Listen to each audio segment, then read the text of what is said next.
Welcome to Your Legacy Stories podcast. Your host, Natalie McQueen, helps people from all walks of life to create, live, and preserve their legacy for future generations to enjoy. Natalie became a legacy designer after a near-death experience that made her completely reevaluate the legacy she was leaving in this world.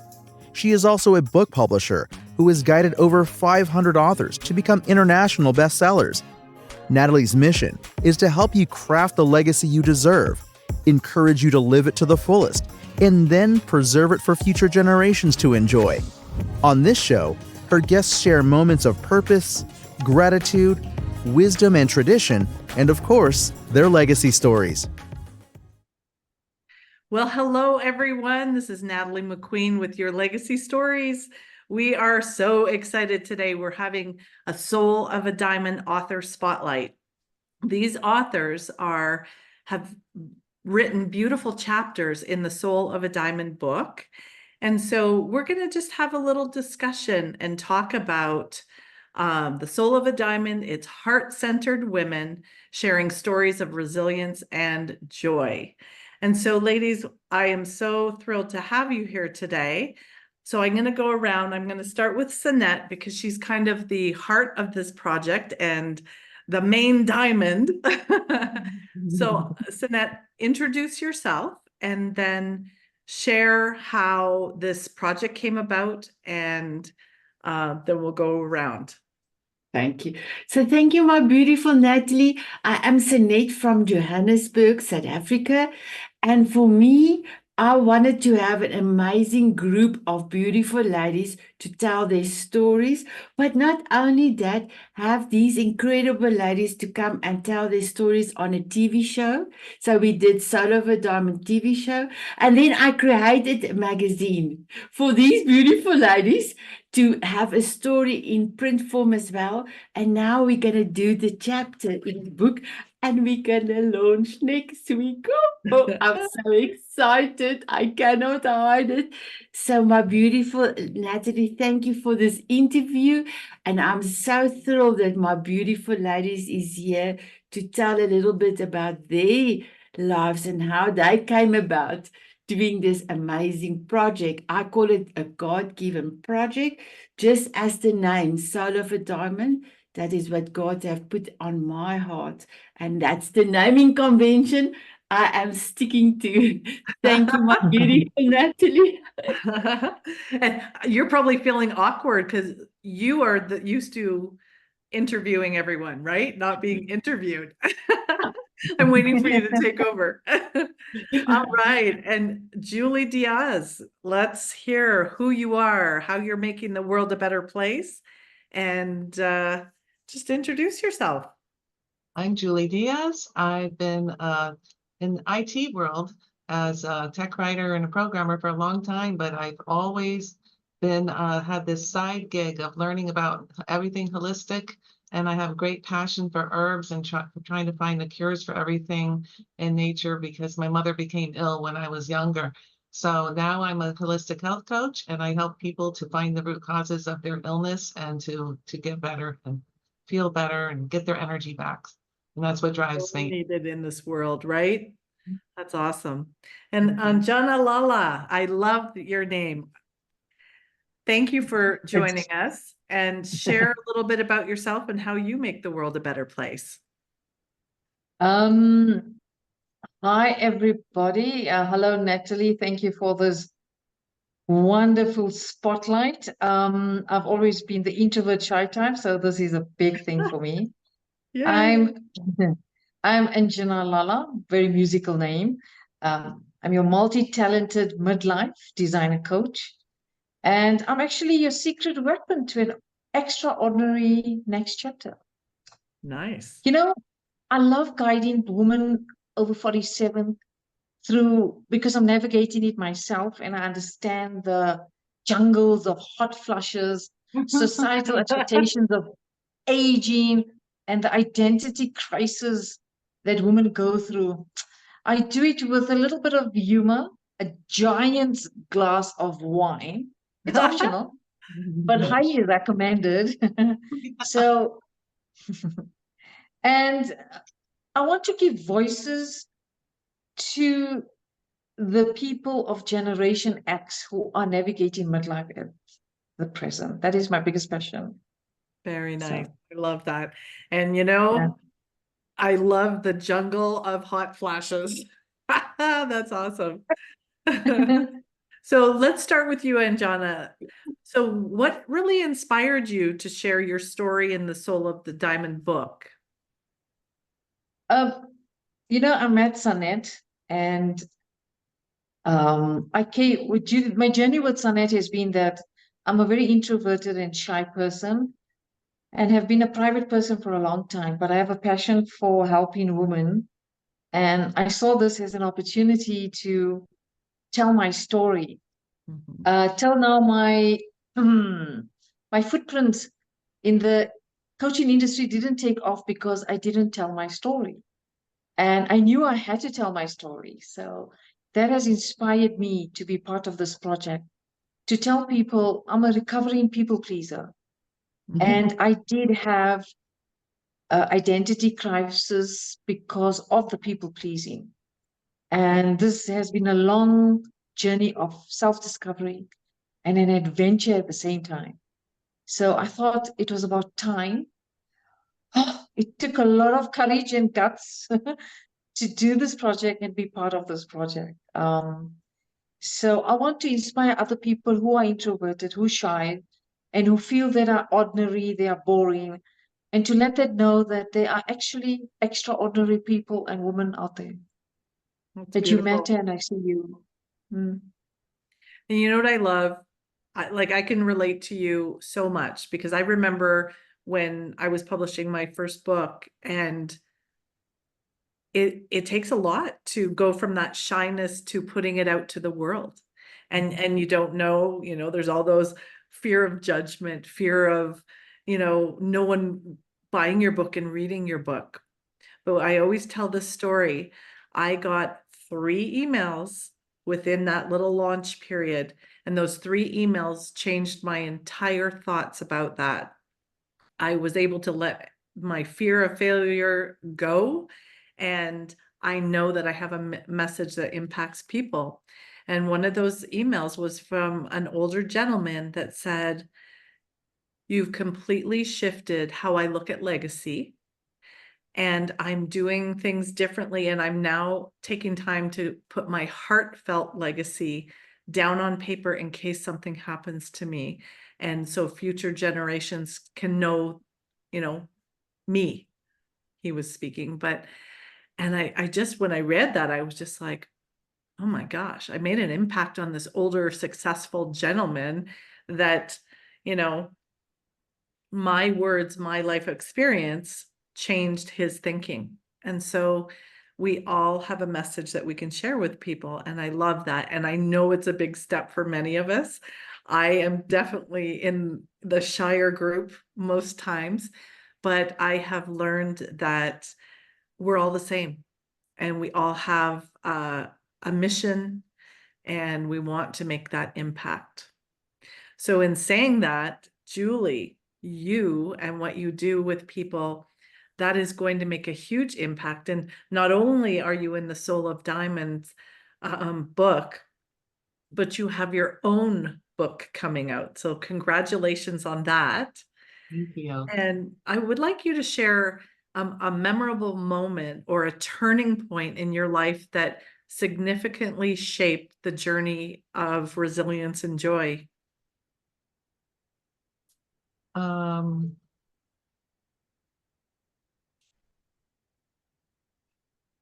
think it was Yeah. when I joined IIN, the Institute for Integrative Nutrition, because I was with this group of exuberant women that were all learning how to not just coach people, but how to talk with people, how to communicate, how to run a business. Like, they teach you all of these skills.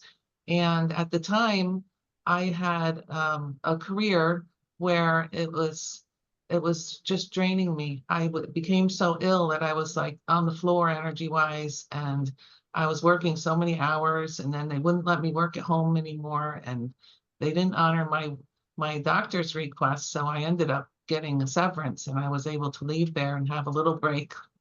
And that's when I completed my studies. And it was like the thing that brought me back up. Every day I looked forward to those lessons and learning from these amazing health leaders, like Dr. Mark Hyman, Joel Furman, Daniel Amen, David Wolf, Sally Fallon. And there's just like so many, and all the teachers were incredible. Their communication skills, I was just in awe of how well put together it was. That school's run by Joshua Rosenthal, and he actually went to Congress and asked for health coaching to be covered under health insurance, which it should be, because that would actually prevent a lot of illness by helping to coach people on how to eat and what things with their lifestyle and so on. So yeah, that was 2012, and that was when I got diagnosed with Hashimoto's, and that's when I graduated IIN, and the following year I shrunk my thyroid nodules. So it was a big turning point for sure. It's huge. Yeah, that's amazing. And our world, the choices, like even in America, the choices were allowed. You're thinking, how is this even legal? Really, some of the stuff that's out there. But I know that's where you and your wisdom and your life experience and your book coming out, and then your chapter in Soul of a Diamond is kind of an overview of all of that. And so it's really going to make an impact on people. And I look forward to getting the word out there and just having people come to you and know that there's an option for a different way. Thank you. I appreciate that. Yeah. And Sinette, so, you've had this huge journey over the last year, and you had a vision of what you wanted to do. What is one piece of advice or wisdom would you offer someone who is currently facing a challenging time? First of all, I would say to the person, stop. I would think, stop thinking. Stop thinking. Then I will say to a person, put on your glasses or shades, Yeah. on your forever song, and dance if there's no tomorrow. And then after you're dancing, oh, thank you, my beautiful ladies. I'm going to take a After picture. you're dancing, you keep your glasses on. And if it's rosy like mine is blue, you take a piece of paper and you write down exactly what you want. So if this problem is to do with your health, or if this problem is to do money-wise, or if anything, write down exactly what you want. And then my beautiful one, I will make another suggestion. Keep on your glasses, put on forever song, and dance with what you want. And dance, because that is what I am doing. Dance with what you want. And then I normally have a full moon ceremony. So next week, I have to burn 111 wish items. Whoa. I have done, and give it to God, give it to angels, because my new year started yesterday. It was my birthday. And I wrote for each and every one of my dream items. There is 22 coming from the previous year that I brought over. That was still the same. I wrote exactly. And on Monday night, I will be burning all my letters and give it to God and say, I cannot do it. You are the conductor, my beautiful God. Put everything and turn everything into gold. How about that? That is beautiful. That is awesome. Well, now we're going to have a little legacy question. This is my favorite. So we'll start with Sinette. What is your favorite family tradition growing up? So for us, we didn't have a lot of money growing up, but our birthdays was very much on the forefront. That was the best day of the whole year. And sometimes there were not presents, but then there was wrap around a stone, and then on the stone my one sister have written a beautiful message. And then my mother made a cake. She could not wrap it, but you will have to close your eyes, and then you have to surprise, and then the candles and everything. So for me, having a birthday and making the best day of my birthday is still the biggest tradition. And I love to sing. My husband tells me, please don't stop your day job, don't sing. And I still sing to everyone for their birthday, because that is your special day. Thank you for asking, my beautiful Natalie. All right, and Julie, tell us about someone that has made a huge impact on your life. The person that I'm going to talk about, there's several, but I'm going to talk about my son, Adrian. He's 20 years old now. And when he was born with autism. And I knew it as his mother, but it took the doctors several years of me telling them to figure it out. I don't know why that happened. It was strange because he didn't have eye contact. And so going through school, there were a lot of impulse problems and temper tantrums and behavioral issues. And I don't know where I found the patience and the strength, because there were times when it was just so hard for me. And his father didn't support me. He never went to any of the school meetings. And I would go in there and they would just like crush me and tell me, your son is bad. Like, he did all this, he did that, he did this. And they would make me feel terrible, and they would suspend him even for minimal little things like splashing water in the bathroom, like ridiculous things. Yeah. So it was very defeating.